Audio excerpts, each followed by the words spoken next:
What is going on, everybody? Welcome back to another edition of the It's Running Podcast, episode number 84. On the Yes. holy crap. 84 episodes. Holy shit. And also we do apologize, for a lack of an episode the last couple. Dude, Uh we completely forgot last week. mm-hmm.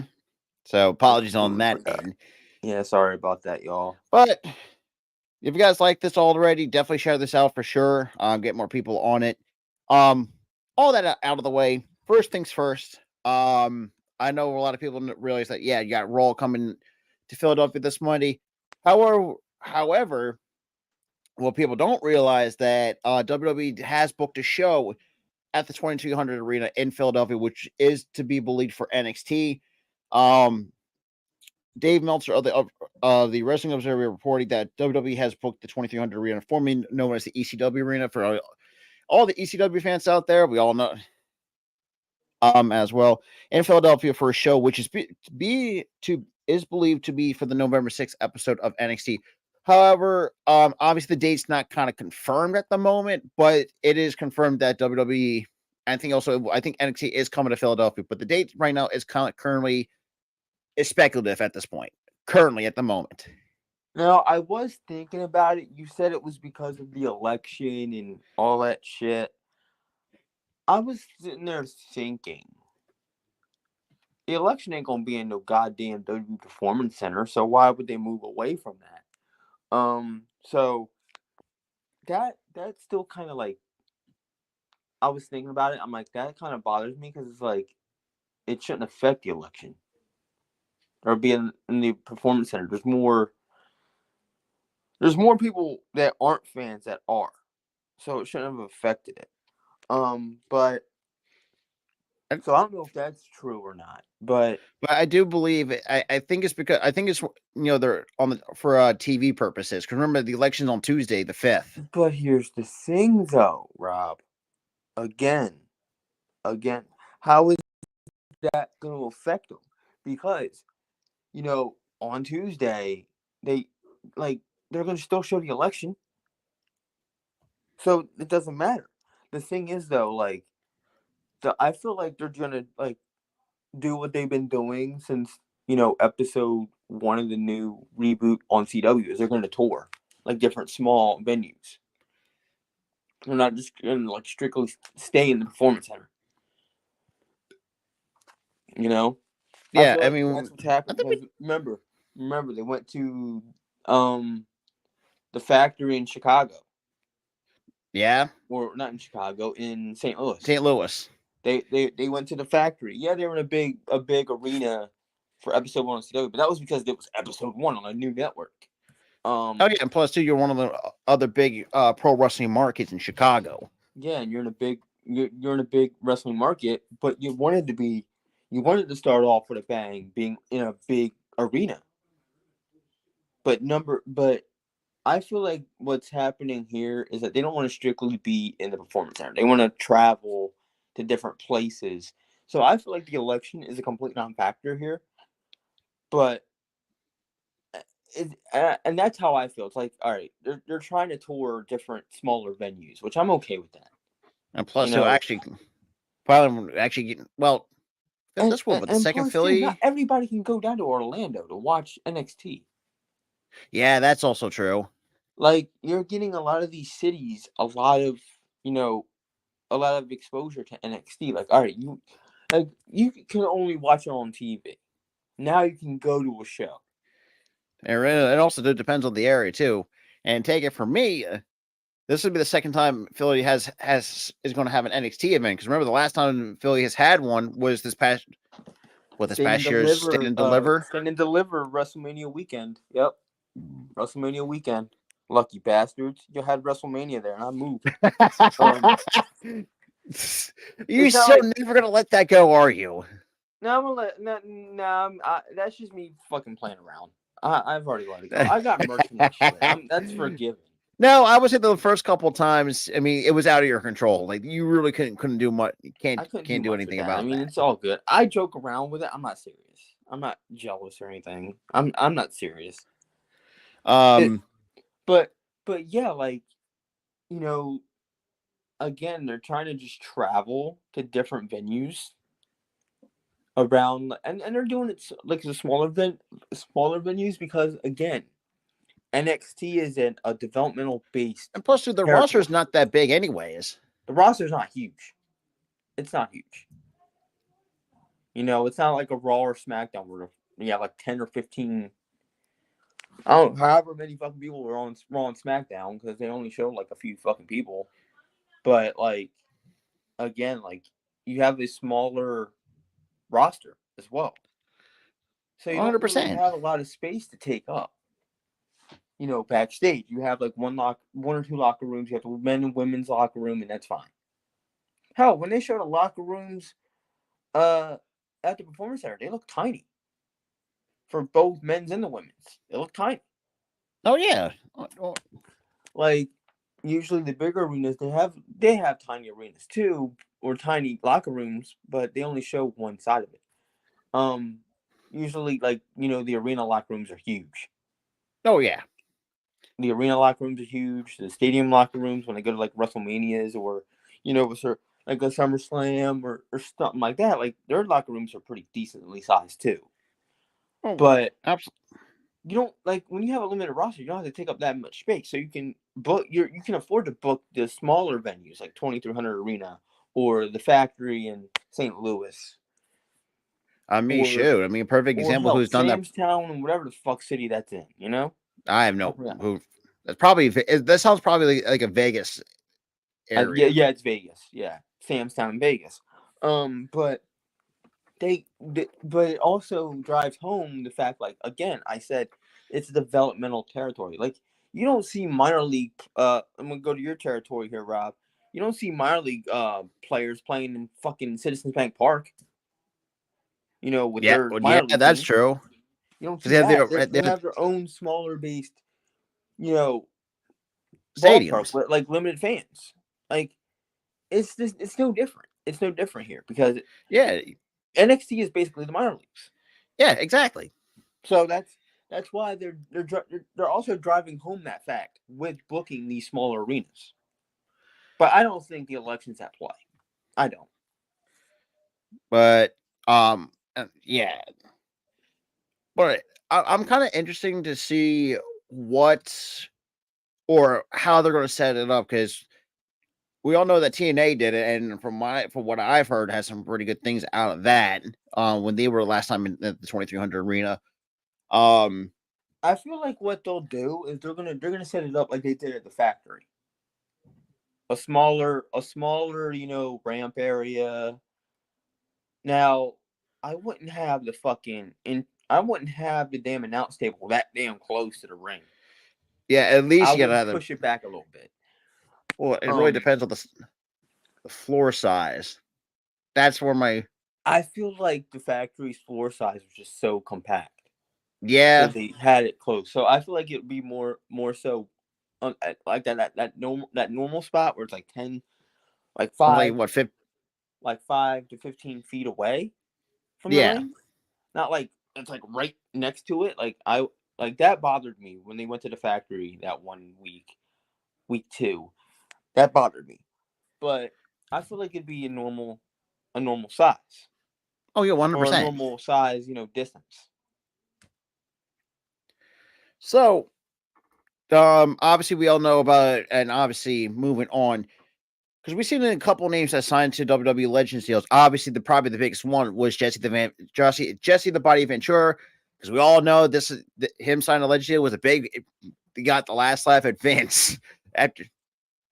He went, and what cracks me up about that whole thing is that he didn't outright deny it. He outright fucking admitted it because he was on Chris Van Vliet's interview show, Yeah, and Chris asked him, "Was you coming back? Was you coming back? Was the reason you came back Vince leaving the company and retiring and all that shit?" And he goes, "Yeah, flat out, yeah."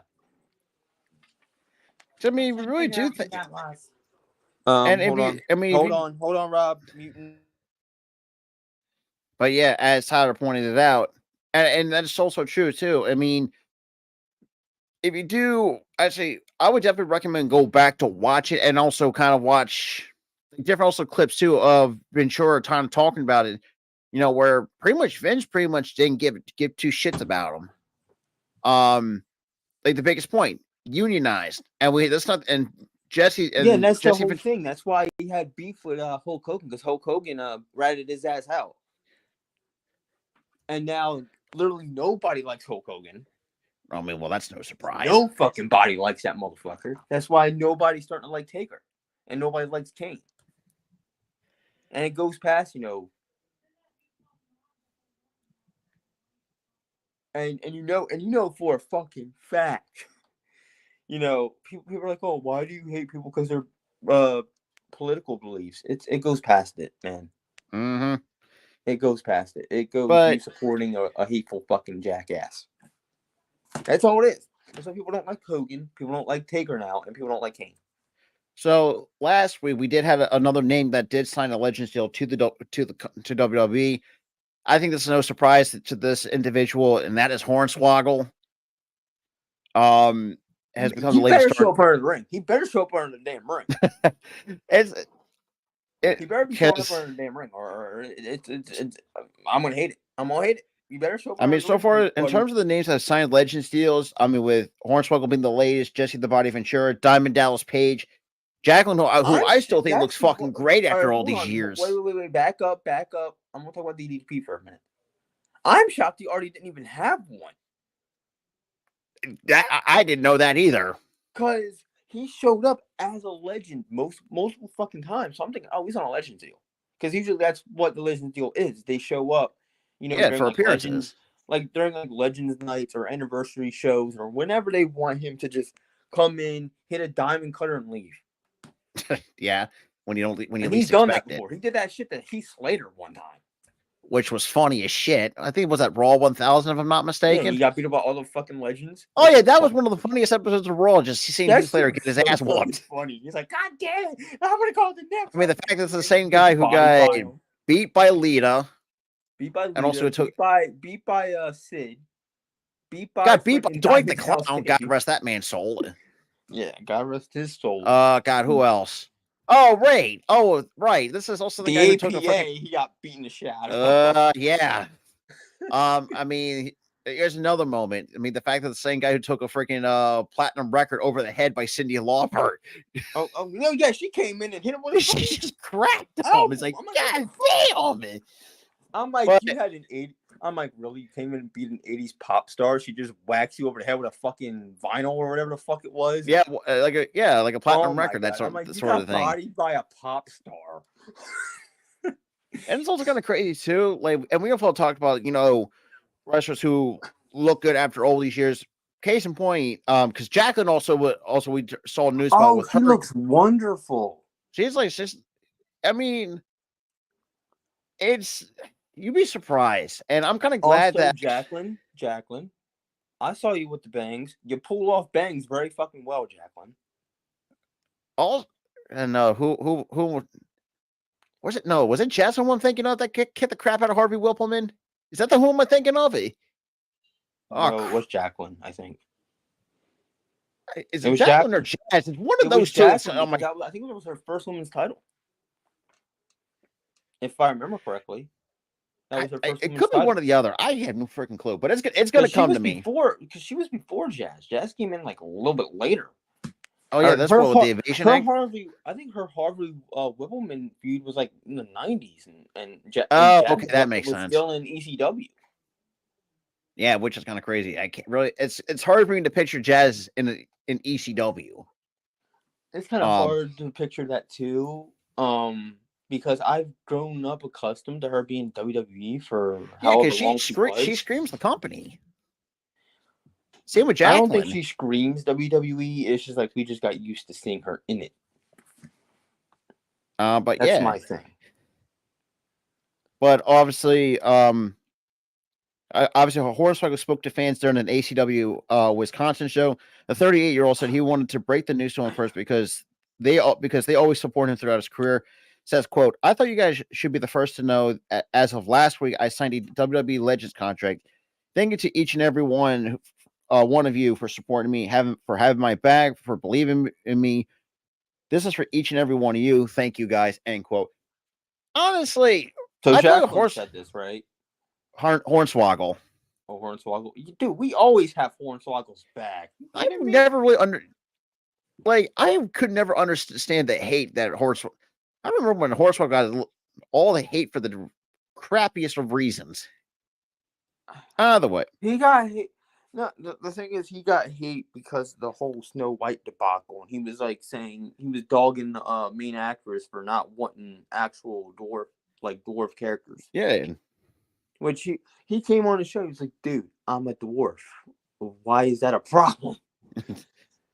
And so it's kind of funny too. And look, Hornswoggle had a lot of funny moments within the company. I mean, Vince's illegitimate son, and God, what other funny what's movies? gonna happen? The thing is, though, it wasn't supposed to happen that way.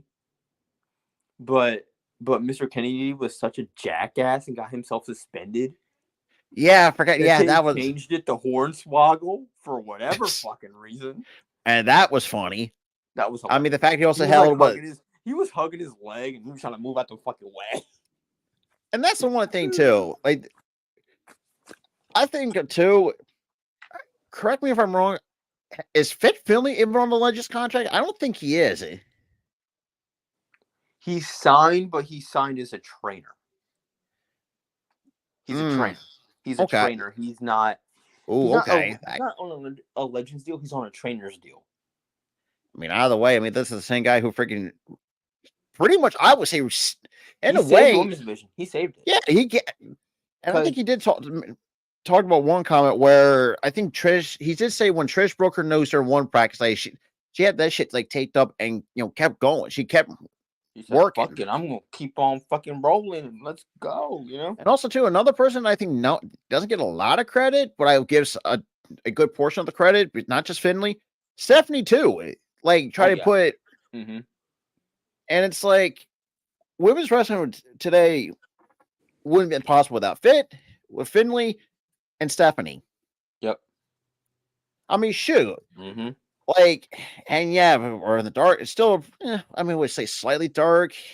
We're not in the dark ages. We're not in the dark ages. No, not now, but I would say from like the late 90s to what, mid 2000 before we broke out of that. Honestly, I think we kind of started breaking out of it around like late 2007 into like 08 in a sense. Like mid 08 was when they were like less sexualized, but they were still seen as jokes by the pervert. Until about like 2015, 2016. And I'll be first to tell you, like, even for those who checked out our retro watch parties, I cringe at the fact that it's like, thank God we're so far fucking removed from that. There's been a few times where I'm like, why did that have to fucking happen? There's a lot of things, and I will say, thank God wrestling changed for the better. Because that whole Jeff Jarrett shit where he's putting the women in the freaking leg lock and shit, I was like, oh. Yeah, that was that just fucking grosses me out seeing that. Not just that too. Remember, he's always had a couple of matches that are like stereotypical, like a good housekeeping match. I mean, the courtesy of trying to throw in the kitchen sink at him, which was so funny as shit.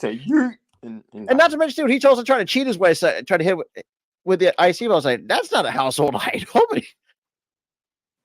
But anyways, now the one thing I hated about that match is they wasted perfectly good fucking coffee. Yeah. Why'd you have to spill the coffee in the middle of the fucking ring?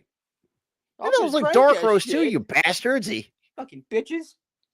Fucking now, if it's like, I bet it was a crap. If it was an instant shit, yeah, for it. But if it's not the instant shit, why'd you waste good coffee? Yeah, you ain't wrong on that one. And it's like,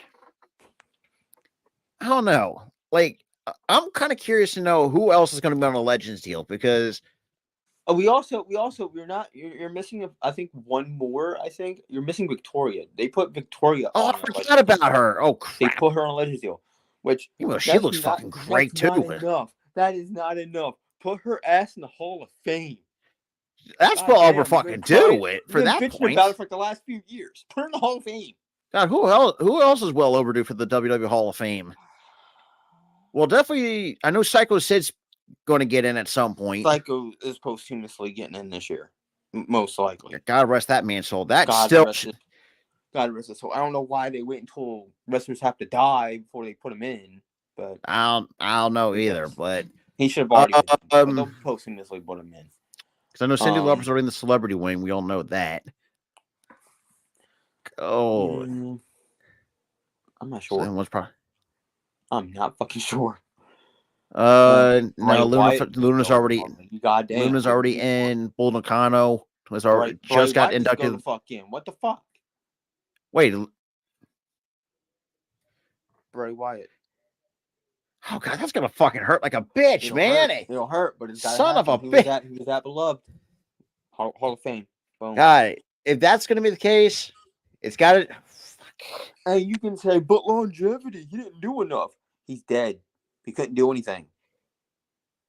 And plus, too, like he also did a lot in that short time. He got over with the fans. He won 2 world titles. He won a couple tag team titles. He's done still enough. one of the best creative mind. Hell, without Bray, we didn't even get this fucking Uncle Howdy, like this Y6. Dude, his fucking brother is inspired by this motherfucker. That he revived the fucking gimmick. Not to mention, dude, like he's literally has the spirit of Bray inside him. Dude, Bray, Bo. He has that same. No, I know. I didn't say who. I said dude. No, but again, though, it's like, Bo is basically fucking Bray. He's basically 100%.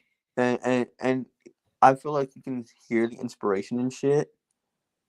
But yeah, put fucking Bray in that shit. And have his now brother. The question is, who do you have inducting him? There's a couple of people. His brother Bo. Wait, who else? His dad, IRS.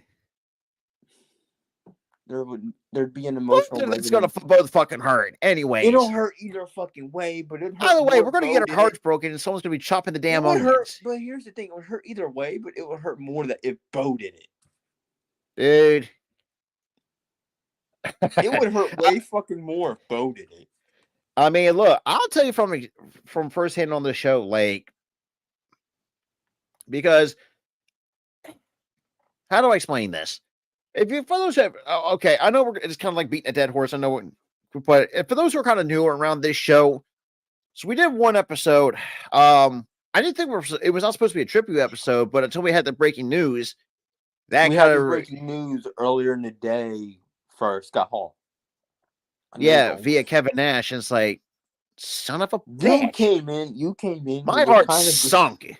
You were already distraught, and then you started talking about Scott Hall. You just fucking broke. Dude, Scott Hall was part of my early childhood of the prime NWO. It's like, it's like motherfucker. And there's people out there like, oh, why are you crying over a random celebrity that didn't know you? Well, first of all, number one, I grew up with Scott Hall. But hold on. Let me finish, right? I get that you grew up on, but this goes past that. This goes to the One Direction guy dying as well. People have emotional resonance with these fucking people sometimes. They grow a close connection with them. They don't have to know them personally. They have a connection with these people. That's why I pretty much I cried I'm not like a huge crier, but I did cry when Bray died. When Bray Wyatt died, I cried. I was like, damn, that fucking sucks. And because I was sad as hell when Eddie Guerrero died back in 2005. Sad as hell. I still have not recovered from that. Almost 20 years later. I've emotionally recovered, but I'm like, damn, every time that the date comes, that his death date comes, I'm like, damn. That's like, fuck. That long? And it makes me sad. But a lot of these people that, either grew up on, certain celebrities or grew up on these certain wrestlers, there's an emotional resonance for these people. But there's another death. I wasn't sad. I was just flat out fucking angry. Not at her per se, but knowing the why she died and all the shit that she did. I know who you're talking about. That's Ashley Massaro. Oh The God, that why really she pissed died, everybody off. the why she died came out like a little bit later, but it pissed me off because I'm like, none Oh, of this shit shouldn't have happened to her, and she shouldn't even be dead. and the fact, and it's And also kind of crazy too. And that kind of what we talked about before on the one episode, like how Stephanie almost got falsely got wrapped up in that, even though that would never turn out to be the case from Stephanie. That's like, no, she falsely, but yeah, people were saying that people were just making up lies saying Stephanie was told by her that she was raped. I didn't say the actual word. I said raped. By the way, you yeah, did. But like the thing is though, she only told her buddy Paul London. She told him. He told the boss, and the boss told her to shut up about it. yeah. And that's another reason why I'm on the fuck Vince train. Because of that shit. Fuck him. Fuck John Laren fucking Gitis. Laryngitis. And that's the reason, and that's another like emotion that I felt, to the death of Ashley Massaro. Initially, it was sadness, because mental health is a bitch. It's like sadness turned to anger. It was sadness, and then all the shit that came out that led to her death. That shit turned to fucking flat out anger when that shit came out. And take it from me, like here's another one that kind of hit me slightly hard, and that was Daphne. Earlier last year, late last year, give or take. You felt it a bit more because you grew up on her. Yeah, because I was kind of like I knew who she was from like the TNA days.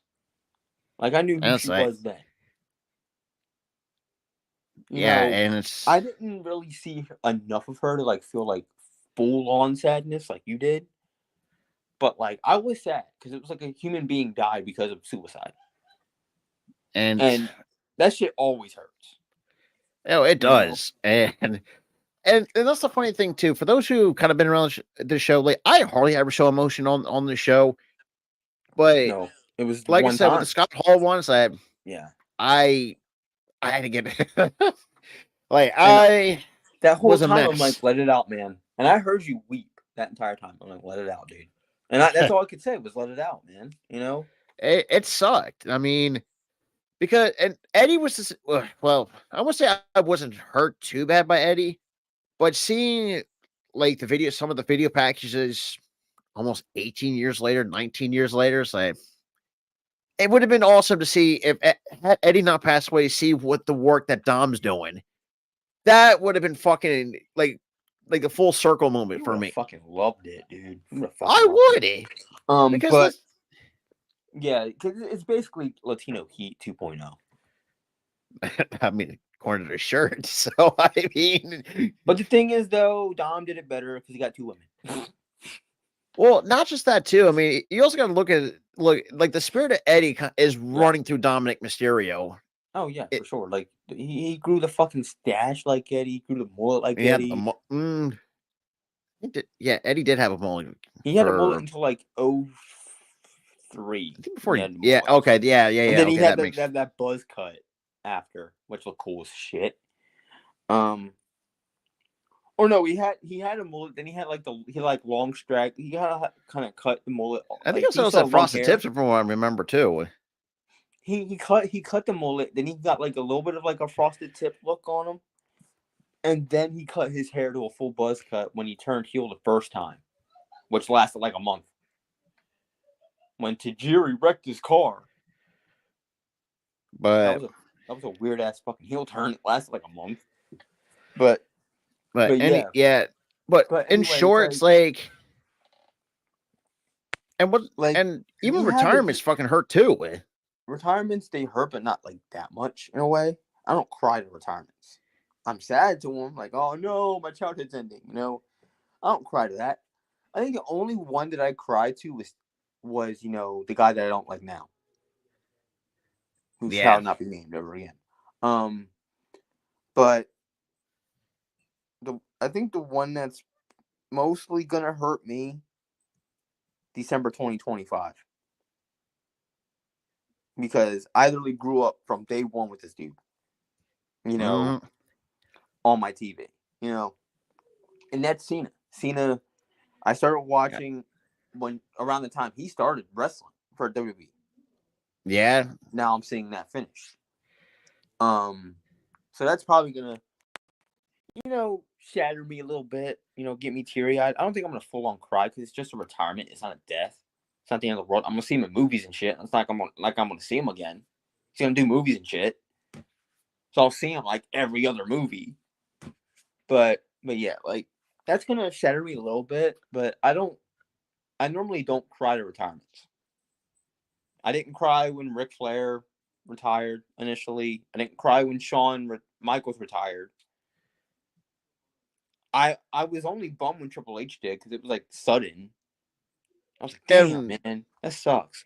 But I didn't cry but to him, his retirement. I didn't cry when Sting retired twice. well, even though I mean, the fact that it's the same guy who before his last retirement kept jumping off a ladder. It's like, dude, enough.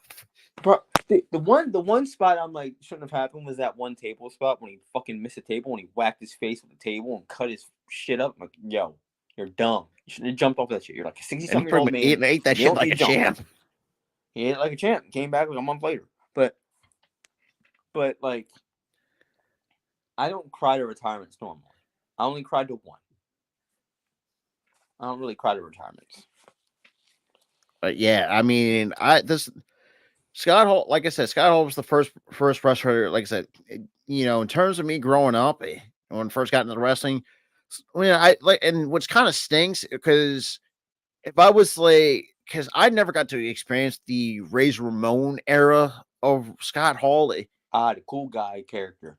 Yeah, the fact he makes him like the one thing I'll give a Scott Hall a shit ton of credit for, he knew how to make a bad guy look fucking cool at that. He also What put was a it like? fucking toothpick over. Yeah, which That's is kind of swinging the funny. bitch. Put a Um, toothpick over. but Dude, Scott Hall was just after one he of did the those. toothpick, after he did like the toothpick fling thing, everybody just did it. I mean, shit. And it's the same thing. It's like, say, don't try this home. Like, do you really? We don't follow that, anyways. Man, I got put into like fucking walls of Jericho so many fucking times. That shit hurt like a bitch. My back was all bent and shit. Like, oh goddamn. Well, that's easy chiropractic. That's some nice chiropractic from whoever gave that to you. Yeah, my little brother did, and he's like taller and heavier than me, which everybody's taller and heavier than me. I'm like 90 something pounds. But yeah, no, I'm like 110. I'm like 110. I'm like 110 pounds. Everybody else is like not 110. They're like taller and obviously bigger than me. But Mike Tyler said, Scott Hall was one of those first when we heard the news. Like that was the first time actually he broke felt down. like my childhood got ripped away from me. In a sense, he broke down. He broke down on like stream. it hurt like a bitch. Cry. I let him cry it out. I'm not. I'm not one of those assholes that are like, "Oh, why are you crying over a celebrity for?" Like, I don't cry that. I don't. Whatever. Oh yeah, you ain't wrong. Scott Hall was that dude. He was no matter that dude. If it was Razor Ramon or part of the NWO. He ain't for Tyler, he got the water for Tyler. He got the watered down version. I got the shit version. That was like I got the version that was like after. I was like right. It was like kind of like during Scott Hall, and then he got kicked out because he got fired because of the whole plane ride from hell shit. Because he got like so inebriated that he couldn't even walk off the plane. He had to use a wheelchair to get off the plane and shit. That was like the height of his drinking problem. But yeah. So I got the tail end of Scott Hall. The tail end. And also the 2010 version, which we don't talk about because that whole fucking faction that he was in TNA sucked. Yeah, that was something. But moving on, so there is a tradition in WWE that has been potentially canceled. Obviously, this one's coming about an hour ago from Connell Rumsey. So obviously, we all know about the yearly tradition of WWE holding their live events at Madison Square Garden. So, as the article goes, every year WWE has run a live event in Madison Square Garden on December 26th. Now, but the status of that event has been up in the air in recent weeks. This year, WWE released their schedule for all live events for the rest of 2024, which featured a December 26th live event in Jacksonville, Florida, but no additional date for MSG that day. Here's my thing. Right? I feel like, they've done MSG for like so fucking long. It's like, yo, give it to another city, so I'm okay with that. But I've also heard like reports that they're cutting back on live events. Yeah, which I think is starting next year as well. They're cutting back. Which is smart, because for me, and the way I want to talk about this too, which is smart because number one, I think we did talk about this on stream yesterday, or yesterday on SmackDown. Or was it we didn't talk about Monday? this at all yesterday. Oh, okay, I thought we did. Nope. Either way, I want kind of a bit of a discussion with this. Like, number one, I think it's a smart idea because number one, you don't want to burn your goddamn roster because holy crap. Not. Absolutely not. Number two, and also going Muhammad, Muhammad, let's bring up that question for a minute. Exactly. That's all I gotta say. Because we're seeing a lot of relationships can be repaired. Yeah, I know. I'm also sad that I miss Razor. I was like, damn, why couldn't I be born in like the late 80s or some shit? Yeah, and me and Tyler are late 90s kids. Yeah, we're late 90s. What was I saying now? Oh, right. Big cutback of cutback of live events. And in terms of cutting back on live events, burning out your roster is one thing, is a bad idea. Number two, it helps them. I mean, look, injuries were no injuries going to happen, but I do think having less live events, keeps your roster healthy for a change. Because I mean, good lord, we saw a couple clips, a couple times where we saw, I think one infamous example, like one house show where we saw one clip going around that, when Seth Rollins blew out his knee, tried to do, I think we did like a power bomb off the, off the turnbuckle, I think it was. Can't remember. Nick, we are in the Northeast. Yeah, but this goes past, it being a big venue and the whole financial thing. They got billions of fucking dollars, to be honest. Oh, yeah. They've got billions of dollars. MSG around like December, they got the Knicks. So they're still getting money from that. Because you know how New York fans are with the Knicks. They're loyal as hell. They'll still go, bad or good. Yeah. And they've been fucking amazing. I know that, to piggyback on Tyler, I know this is going to be a bit of a relevant point, but don't you think that's very funny? That's the one team that everybody's united, but every there are other sports teams that they have it there that are split. Do you know how funny that really is? Yeah, but here's the thing. But you mean like you said that the Knicks have like the one team, and then every other they're the one team that split. Yeah. Did you forget the Nets exist? Oh yeah, most Knicks fans don't give a shit about the Nets. But you have Knicks and Nets, so the city is still split, but they're in like two different boroughs, or whatever. So New York still has two. They have two of everything. They got the fucking Yankees and Mets, Jets and Giants, which they both don't even play in fucking New York. They play in Jersey.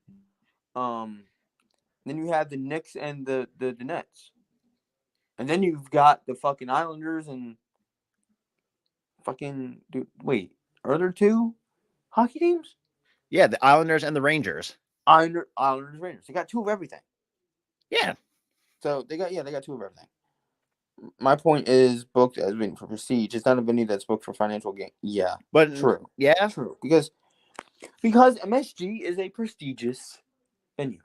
It's one of the most famous arenas in the United States. It's one of the most famous arenas in the country. Yeah, one of the most famous. They've had boxing events there, wrestling events there, sporting events there. Yeah, they've had concerts there. They've had a lot there. Yeah, that's true.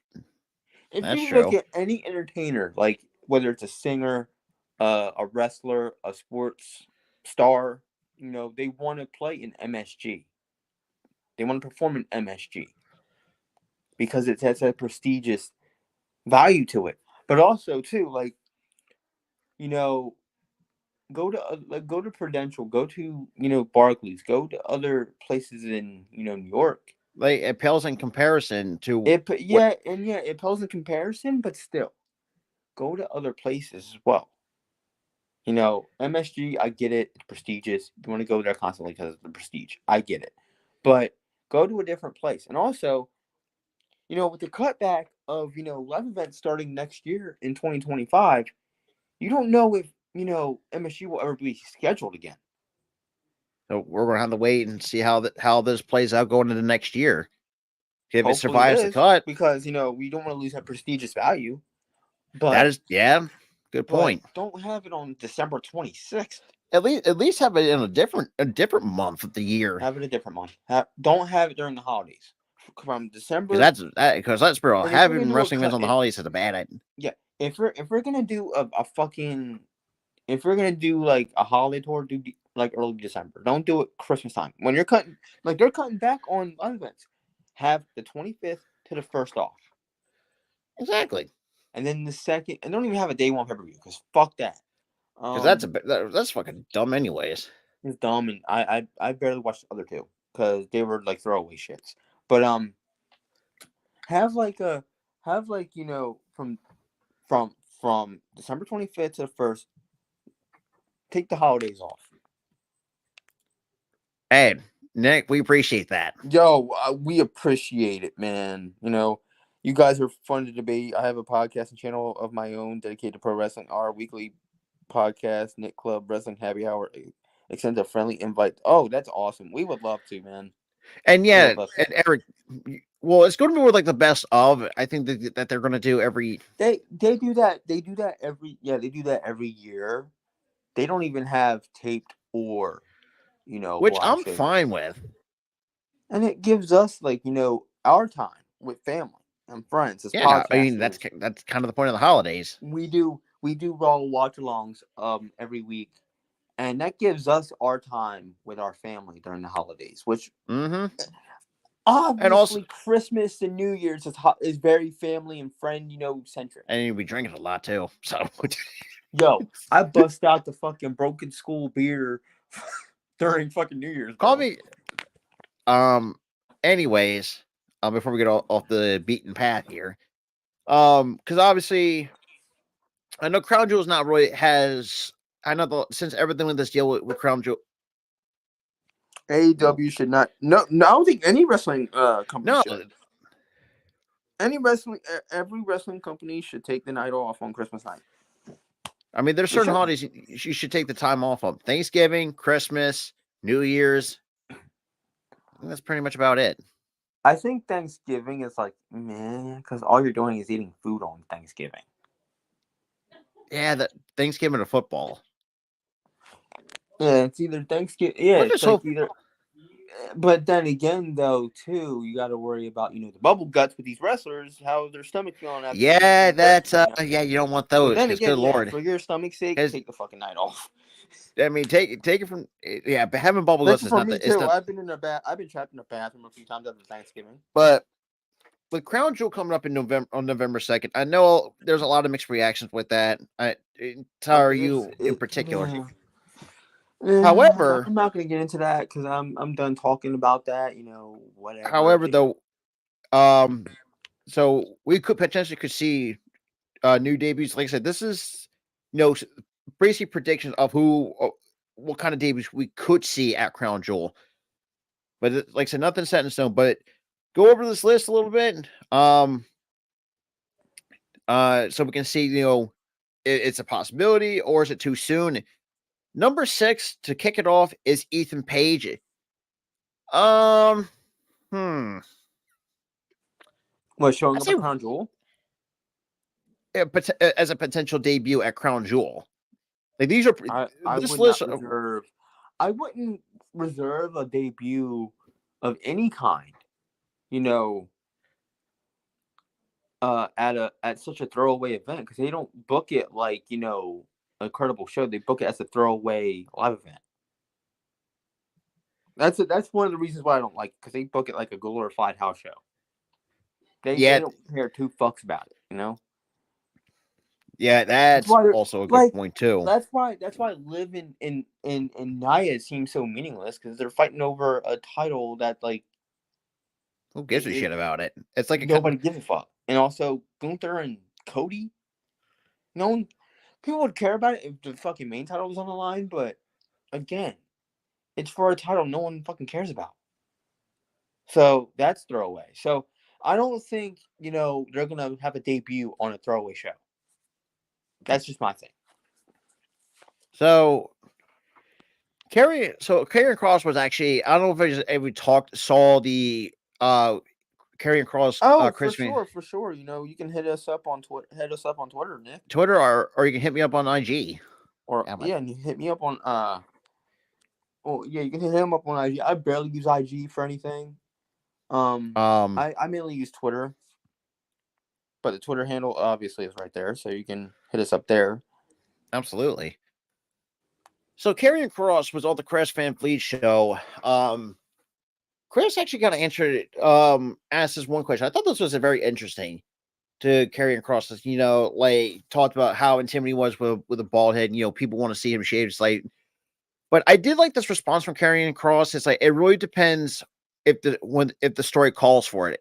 Because if he just does it, and he said it's just like a throwaway thing, which, quite honestly, it makes a lot of sense. And I think it's a really interesting way to look at it because it's like, like, will it be worth? Because for me, it really depends. Like I said, it really depends on what kind of story you want to build with Karrion Cross. Because now, I don't know. I'm liking the direction that they're doing with Karrion Cross being like this devil's advocate because he's the reason why Miz is a heel again.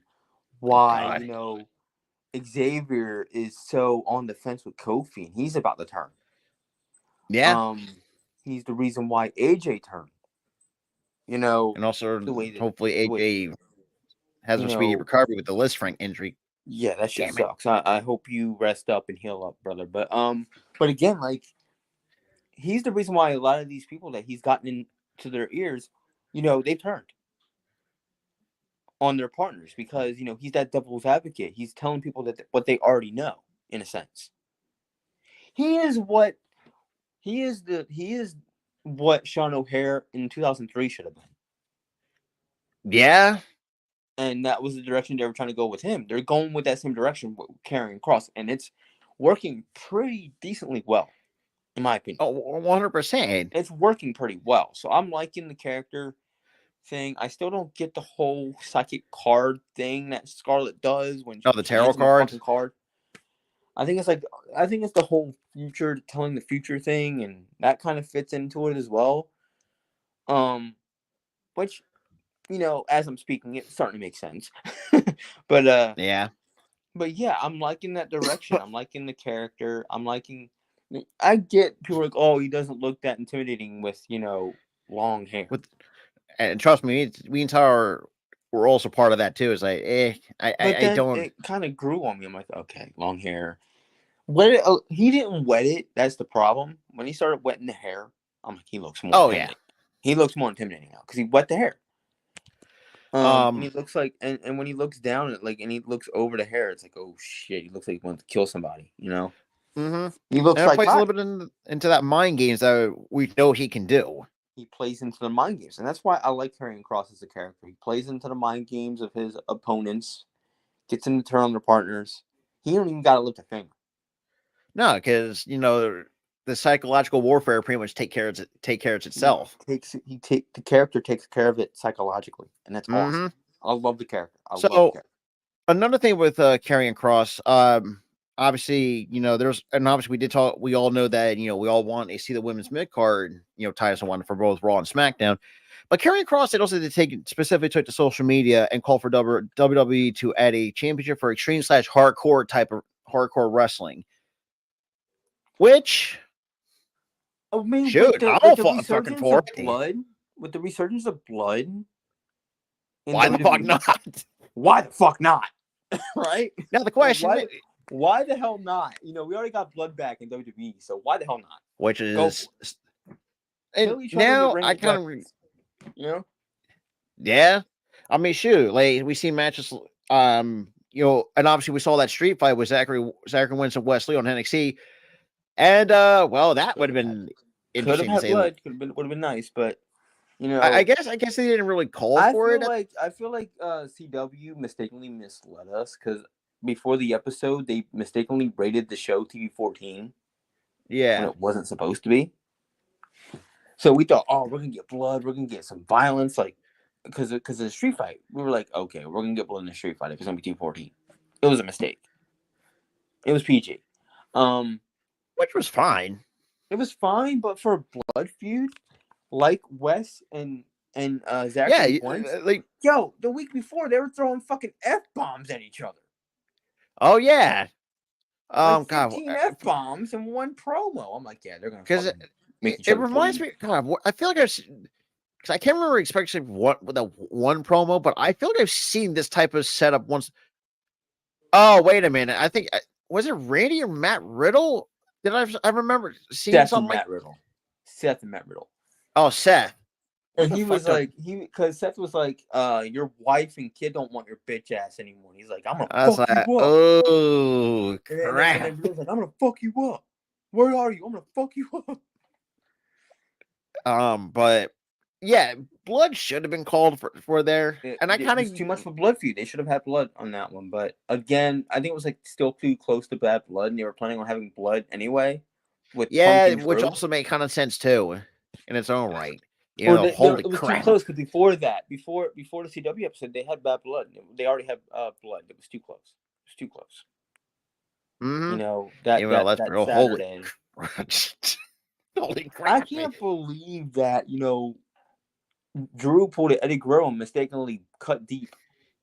But it wasn't really his fault. It wasn't really his fault because I think like the toolbox had like ridges on it and it cut his. Yeah, it's one of those toolboxes with the little cuts on ridges. Yeah, and it cut him like deep as hell, where it was like just pouring out of his head. And he showed like how deep that cut was on social media. It's like, oh God, crap! Like from like the top of his head to like the bridge of his nose. I'm like, ooh, damn! It's like he got split like a coconut.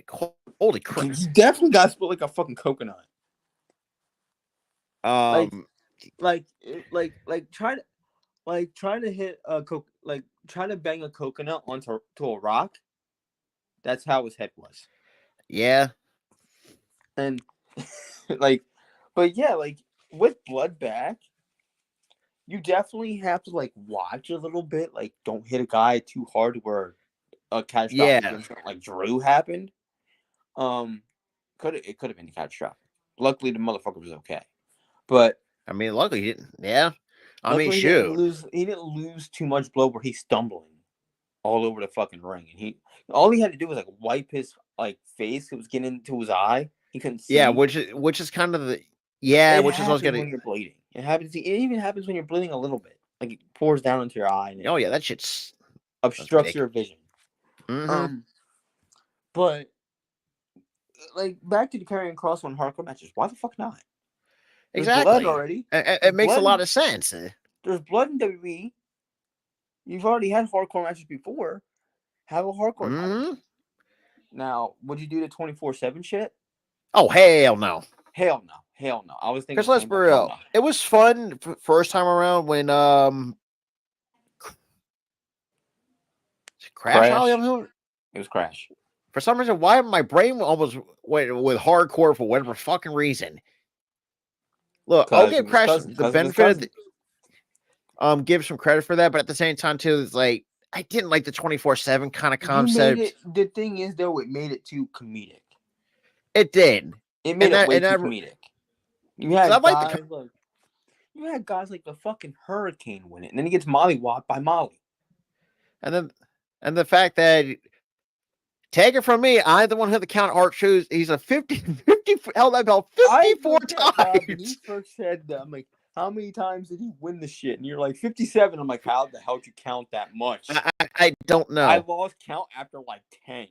Let's bro. The most funny moment was R-Truth and Drake Maverick and in the hotel bedroom. He was like, you had this man trying to have sex with his fucking girl because they just got married. And this motherfucker gets pinned by R-Truth.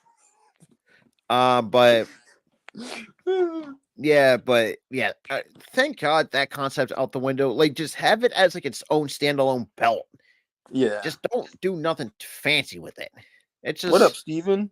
what up, Steven? So, what do you want to talk about? What are you, Cody Rhodes, Steven? What are you, Cody Rhodes? So we did. We kind of figured that the Motor City Machine Guns did make their debut last night on Friday Night SmackDown. I gotta say, yeah, It was surreal. surreal for one, and it looks like they did not fucking Keep a beat. it feels like they turned back the clocks though, which is They the most did. They look like how they looked when I first saw them in TNA. Not the second run, but the first run. But let me clear something up because I saw a lot of like discourse on Twitter about the crowd pop and lack thereof. Here's my thing with that. You know who's in the crowd? WWE fans. Most of them don't watch other companies, which that's. But the thing is too, there's a lot of discourse like, oh, they're not real wrestling fans if they only watch WWE. That's stupid. You know, sure, you're the hardcore wrestling fan that watches like like every other company. That's fine. You're a wrestling fan, but WWE fans are also wrestling fans because what's in the name of WWE? Wrestling, World Wrestling Entertainment.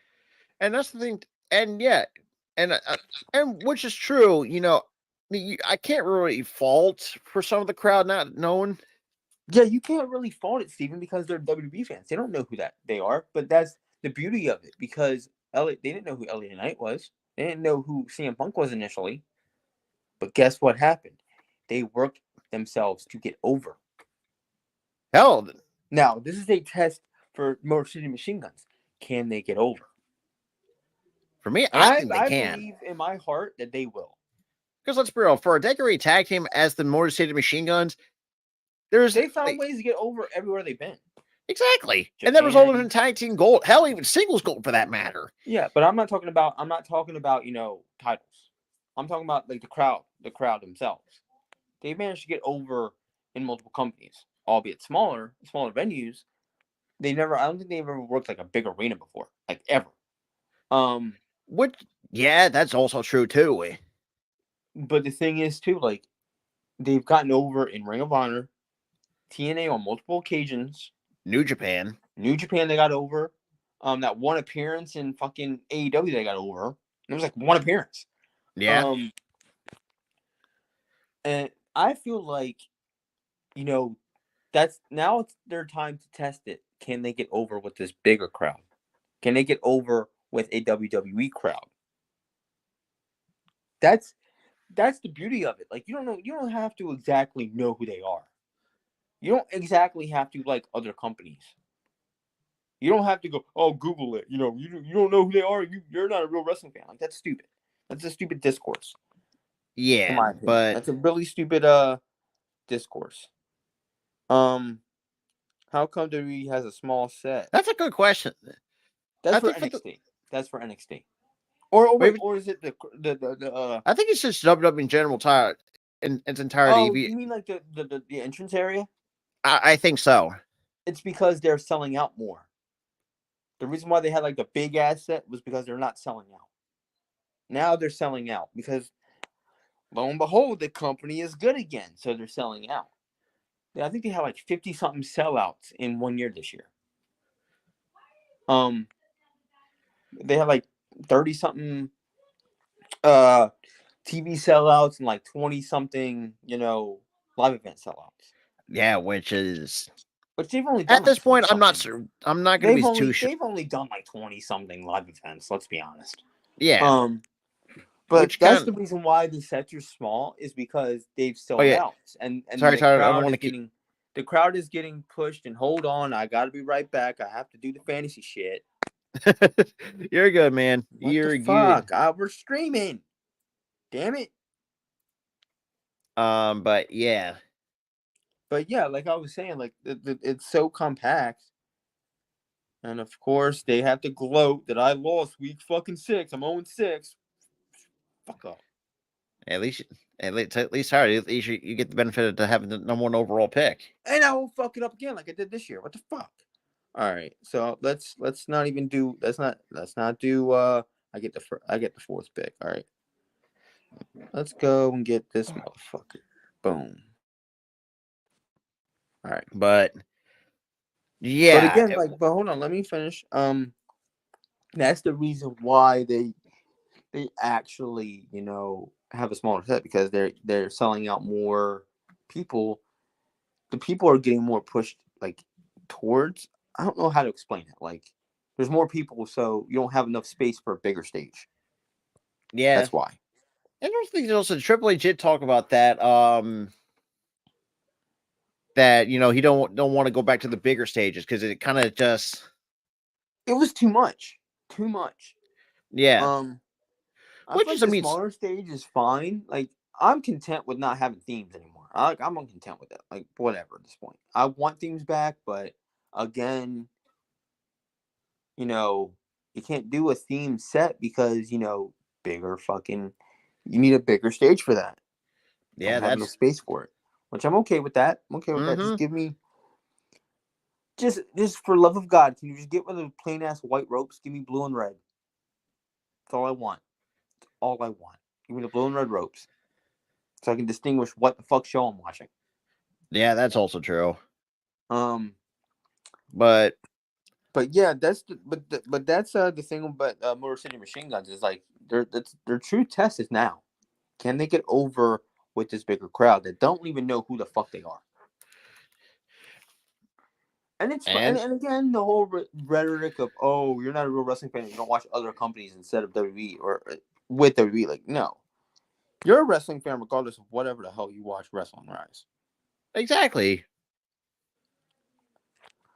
And we're going to talk about sports, at a different time, by the way. Um, even But But at the same point, it's like I have a lot of faith in the Motor City Machine Guns because there's no way a decorated tag team like the Machine Guns not to no get way. over. There's no way they're not going to get over. There's no way. And if you saw like when they did like the high impact spots last night, the crowd popped a bit for it. Yeah, So they're starting to get okay. They're pretty fucking good. So, once they see that you're good in the ring and they can cut promos, which they can, I think both Alex Shelley and Chris Sabin are great at promos. yeah. So I feel like with that and their skill, they're gonna get over. Give And it plus, too, I time. think Give it it some also brings time. new life to the tag Yeah, division. it does, and also it revital and honestly, it makes SmackDown seem a bit stacked. They're crazy stacked now. But it's like when we talk about like the three separate brands, because what NXT's got going for them, and pretty much everything. Because I like what they have down there. But the one thing And I now I always say think I've seen a lot of people a growing theme about the men's division it's a little bit it's lackluster. lacking in NXT. It's lacking a bit. The women's division's killing it down there. Let's be Oh honest, yeah, killing it. Now for Raw, I feel like the only thing that's really benefited them in a sense is the Judgment Day. That's it. yeah. That's it. The Judgment Day Liv Rhea storyline. That's the only thing that people fucking care about apparently. Yeah. And also Gunther. Gunther's another one. But other than that, there's not really much for Raw. There's not a lot of depth. SmackDown, excuse me. SmackDown, they got, the tag division. Men's division's pretty good. Men's division's alright. That can be worked on. It's a shame that we don't have, like we have a world champion, and I love Cody Rhodes to death. But I feel like his reign so far has been lackluster. Yeah, from a booking, yeah, From a booking 100%. perspective, it's no fault of his. He I deserved to mean, win he's that doing belt. all he can. No, he deserved to win that fucking belt because Yeah, we fought for the guy with his father not winning the belt and him, not winning the belt in his first run. But the reign has been, lackluster. They really don't care about him as champ. They don't. They have him stuck in this bloodline shit, Now, I like the direction they're going with now. They're trying to have him feud with Kevin Owens, which I'm okay with that. That's a credible opponent. But yeah, I feel like that reign's been kind of lackluster. But I feel like they're trying to build it back up to what Oh it yeah. was initially. No. But their women's division's been pretty good too. Um, for I gotta SmackDown, say, loving. Last Legend's gonna be main rosters ready very soon. I that's why I said there was a report that came out. Yes, I talked about this last night during the Raw. Why I say Raw? The SmackDown stream that they're reportedly high on Lash and Jakara, so they might be getting a call up. Oh, Now it begs 100%. the question: will they still be a part of Meta-4? Probably not. They're probably going to split up Meta-4. Having having Noam Dar and Oro Menza in NXT, and having Jakara and Lash on SmackDown. I feel like that's the case because they're like super hung, and they've been acting like heels pretty much on SmackDown when they're like baby faces before on NXT. But So I feel like they're gonna split up and they're gonna be heels on SmackDown predominantly. mm-hmm. So last and final thing before we get out of here. Former ROH chief COO Joe Koff passed away 4 days ago at the age of 73. I know that kind of, and I'm saying I'm kind of hurts a little bit, but I will say Joe Koff, I would say, has done a lot. I was basically in the, I would say the peak years, I would say in 2016 with Ring of Honor, what actually Ring of Honor actually meant something. Yeah. But yeah, Yeah, and I feel like Joe Koff. I don't know him like from like a business standpoint or a fan standpoint. I don't know much about the guy, but I know enough to where. Damn, you guys make freaking picks fast as shit. But seriously though, like I don't know him personally to where it's just like, all right, it's a sad death. Like I don't know him enough. I didn't have a connection with him. He was just a backstage booker, in my opinion, and I missed my pick. Fuck. Right. Who But did I get? Who the fuck did I you get got in the Moran. auto pick? It says I missed my pick. If you had it on auto pick, But I didn't miss my pick. It's on my pick.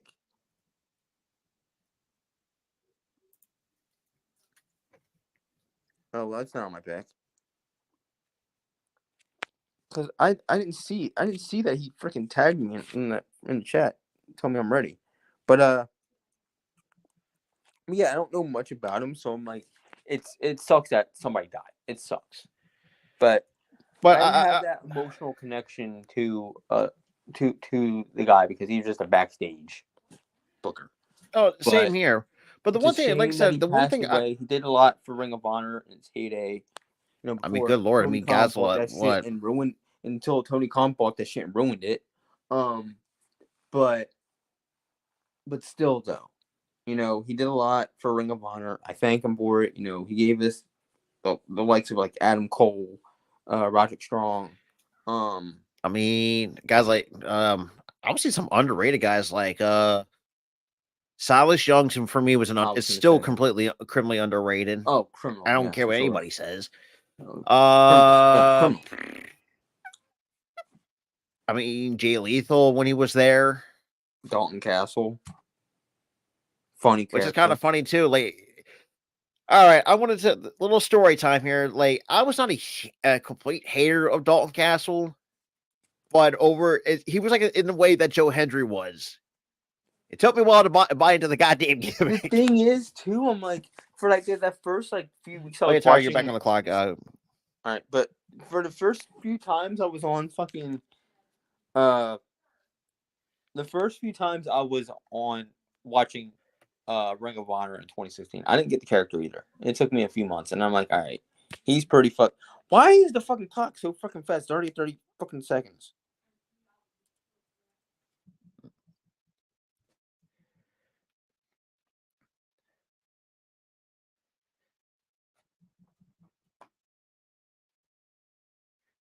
You're good.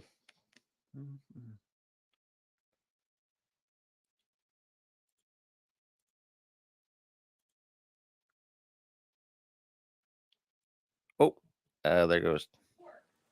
This is the problem with doing a fucking draft during our stream. God, times me the fuck out. But yeah, but that's pretty. But like I said, back to what I was gonna say. What I was saying. It took me like a while to get in Dalton Castle. It took me a little bit, but as soon as I got the humor into it, I'm like, all right, I like this dude. yeah, Another guy that Ring of Honor that I feel like has been kind of underrated, but he's starting to get rated properly is Kyle O'Reilly. yeah. He's starting to get rated properly. Matt Taven, love that dude. Let's be real. The Old Kingdom in Ring of Honor in 2016 was the shit. That wasn't really the Old Kingdom. That was kind of like a revamped Kingdom with him, Vinny, and the other fucking dude. TK O'Reilly. O'Reilly or something. So yeah, that faction, I love that faction. That faction was cool.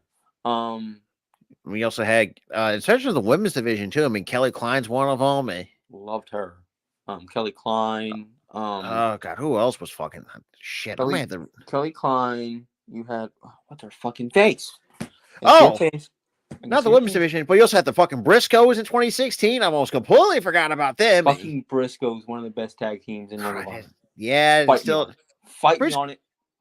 Caprice Coleman, I would say, he's good on commentary, but he just had a very short ring life, if that makes sense.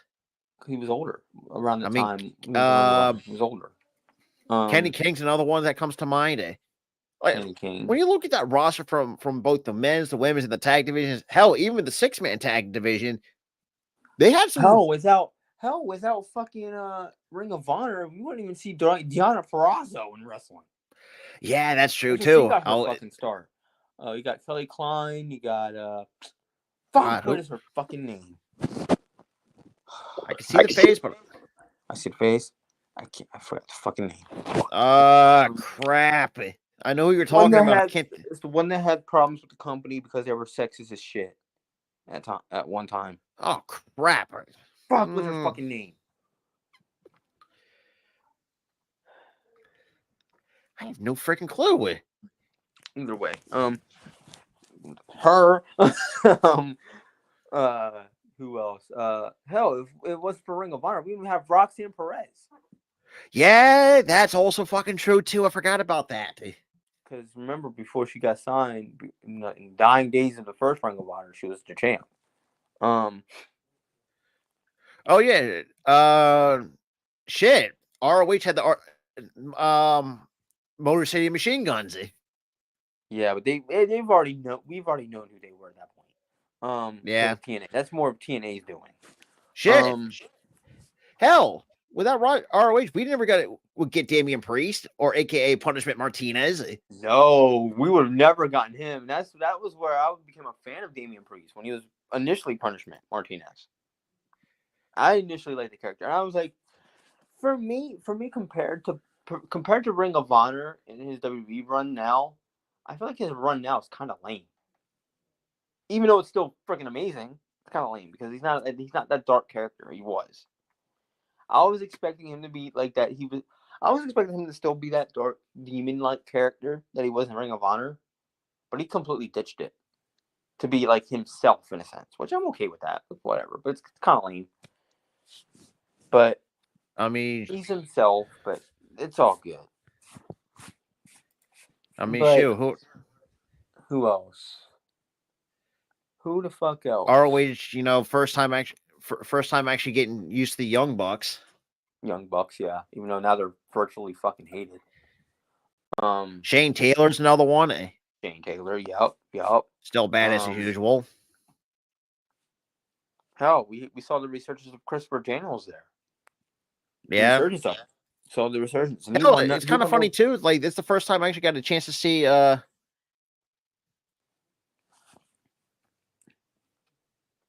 was the first time we saw Scorpio Sky. Scorpio Sky, Prince Nana. Prince Nana. Yep. Shit. There was a lot of That guys was the first time we saw Joe Hendry. In a sense. Oh yeah, I forgot about that. It was the first time I saw Joe Hendry. Was in Ring of Honor. For me, it was ICW. Yeah, that was like before, but for me, the first time I saw Joe Hendry was Ring of Honor 2019 before he left for Impact in 2020 or late 2019 into 2020. Who else though? Who else? Try to prolong this as fucking humanly possible. Who else? That's the first time I got to Moose. That's the first time I got to Moose. meet. You saw Nigel McGuinness is another one. Yep, Nigel. I would say Kevin most.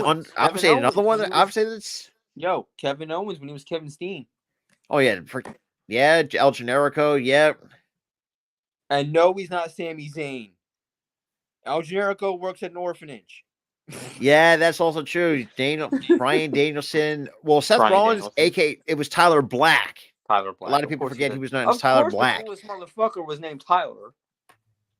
Because we're cool. It's also kind of crazy too. That promo too is like, boy, and fans not like what his ROH promo.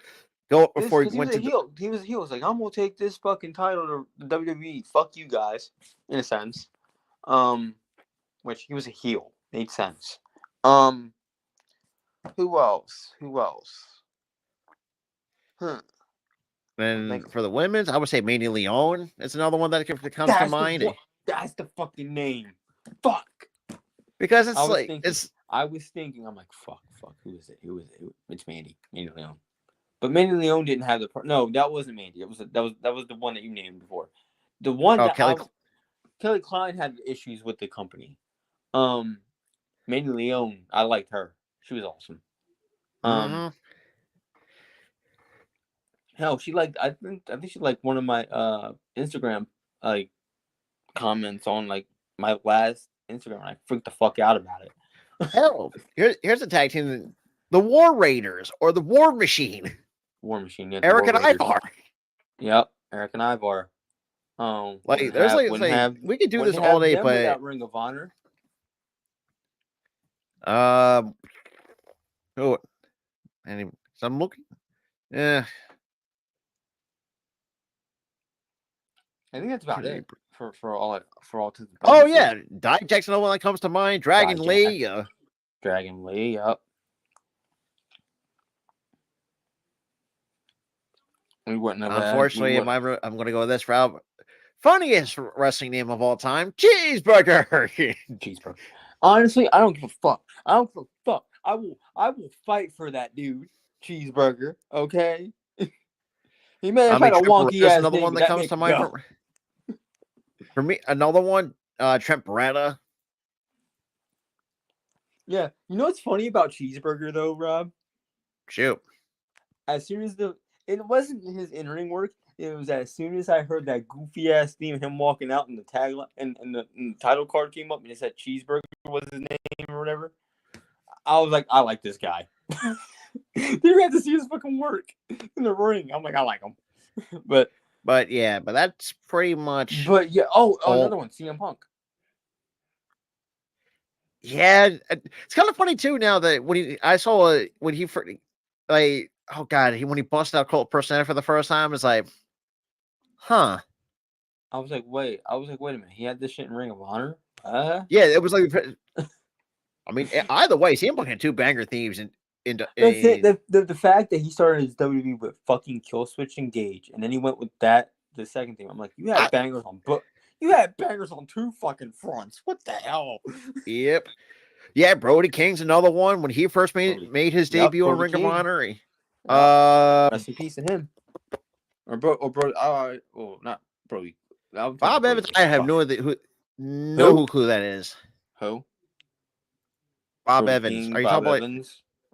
For some reason, why my brain is going to the branded mashed potatoes? Why was I thinking the same shit?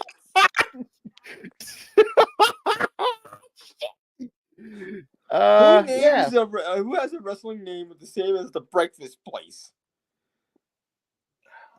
Yeah. Wrestler. I'm looking up the wrestler. Nope, don't know that motherfucker. Yeah, I'm not entirely. Yeah, I'm not well versed into him. Claudio too. He was in there. He was in WWE from '93 to 2000. He was a jobber in Okay. WWE. He was a jobber in WWE, and then he went to Ring of Honor in 2010 to 2016. Yeah, I think we didn't see him. He was a jobber in WWE. That's why. Oh yeah, Claudio. God, when he actually had hair. Good Lord, that's. But he had a stupid ass beard though. Yeah, it was just so fucking weird. But I mean, at the time, beard. it worked for him. I'm not gonna judge it. It was early 2010. It worked. But yeah, Claudio for sure. That crazy motherfucker. Oh yeah, Delirious. I'm sorry, but that dude's underrated as hell too. He couldn't even speak fucking English. That man was making noises Correct me if I'm wrong. Did Delirious also wrestle in Lucha Underground? Because I'm completely blanking. No. That's who am I thinking of? I have no fucking idea. Crap. It'll come to me. Oh, speaking of Lucha Underground, that's kind of the first time I got a chance to have a little taste of Angelico and Jack Evans. Yeah, but yeah, Delirious. His character was he couldn't speak English. He talked like he was the fucking motherfucker from Wild Thornberries. I'm like, oh my god, and they somehow understood the motherfucker. I'm like, what the fuck? But yeah, that's pretty much all the names that we could think of. But yeah, Delirious didn't work Delirious didn't work in like WWE or anything. I'm talking about the ones that like went to WWE and had made a name for themselves. Yeah. You know what I found out the other day though? This is like breaking news, not breaking news, but like it was like reported. WWE was initially gonna sign the Briscoe brothers. The Briscoes. That would have been fucking interesting. You know what they would have done with them, Rob? They would have been in the Wyatt family. They were gonna put him in the Wyatt family. Because I can't see that. That's in a way I'm glad they didn't. Because I'm like, I don't see them being scary. First of all, that ruins their credibility as a tag team.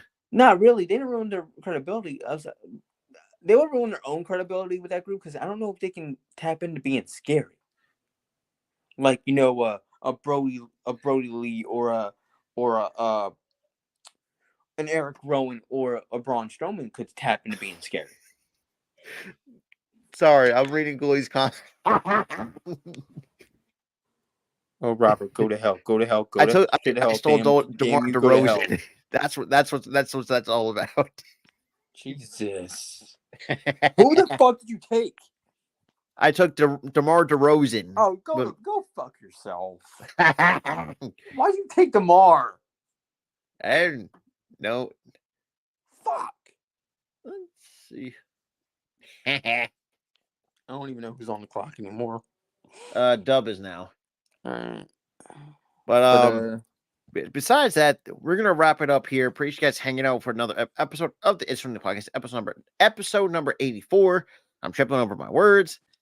We don't talk about Michael Elgin because I know he's kind of been slightly blacklisted from pro wrestling. That guy's a dick. Yeah, that guy's a dick. But anyways, that is going to wrap it up, and we'll see you guys on tomorrow for Niners and Chiefs. Peace.